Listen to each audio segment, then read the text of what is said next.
Thanks, Jim. Justin Stone here with EliteBaseball.tv Tip of the Week. And this week, we're going to talk about a growing trend in curiosity in the baseball industry.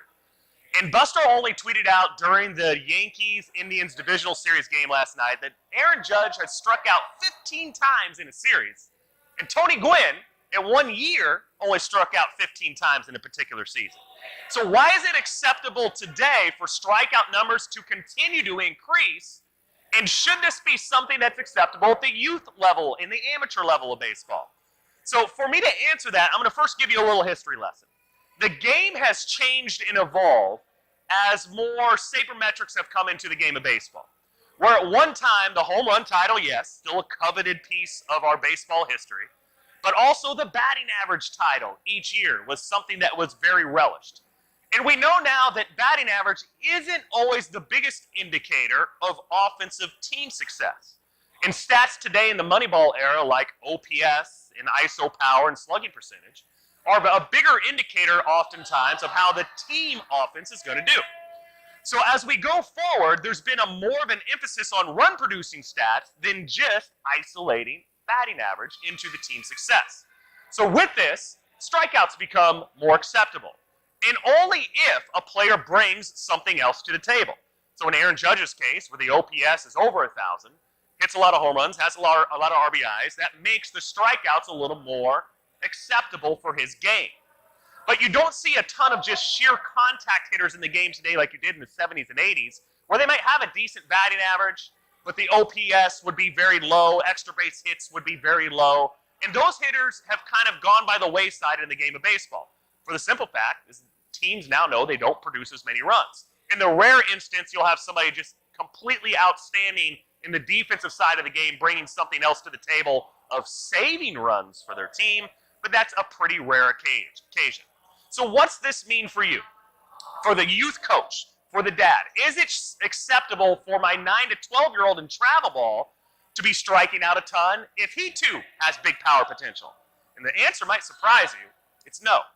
Because what we found as a college coach that I was when I was recruiting, I equate this very much so like a pro scout, the swing and miss rate of youth and amateur players does not translate well to the very highest levels of baseball. It is alarming. It is a red flag to scouts if we have players that have a large swing and miss rate at the amateur level. For the simple fact that we know that pitching is going to get a lot better as you get older. You know, those scouts are looking for the 90-mile-an-hour arm plus for a reason. It's another reason why strikeout numbers are so much higher today. In the big league game, from the 6th inning on, you're seeing a power arm coming out of the bullpen that's throwing 96 or above. Because of that, strikeout numbers are going to tend to be a little bit higher than what they were in the 70s or 80s, where a 90-mile-an-hour arm was your closer. So it's a little bit different in today's game.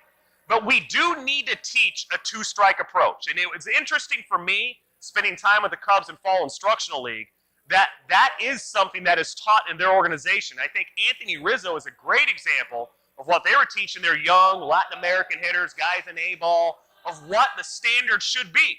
And in a two-strike approach, simply what we're doing is making our normal move a little bit smaller. It's going to increase our chances of putting the ball in play, and what we found, which was an interesting stat to me, is that balls put in play at the big league level with 2 strikes, it's a .315 average. That's really, really high. A chance of something good happening if I simply put the ball in play. So we're making a smaller move, we're keeping our same move, and we're trying to emphasize we are going to put a ball in play. And then they showed an interesting video. The 2 biggest hits in the Cubs' history happen to be ground balls, fighting balls off in a 2-strike situation. Won them a World Series last year.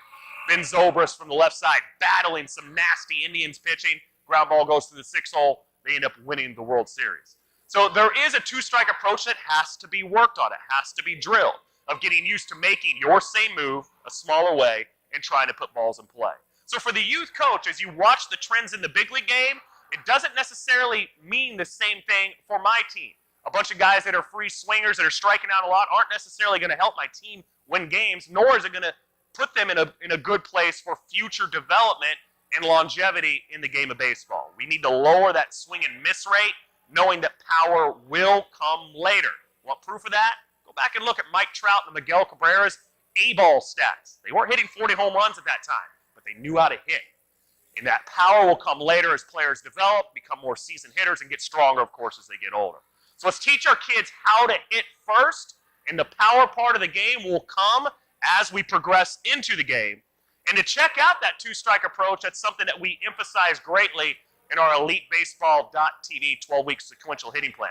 Check that out in our new online program where you can work one-on-one with me throughout this off-season and get a detailed practice plan that you can use throughout, specifically geared towards yourself.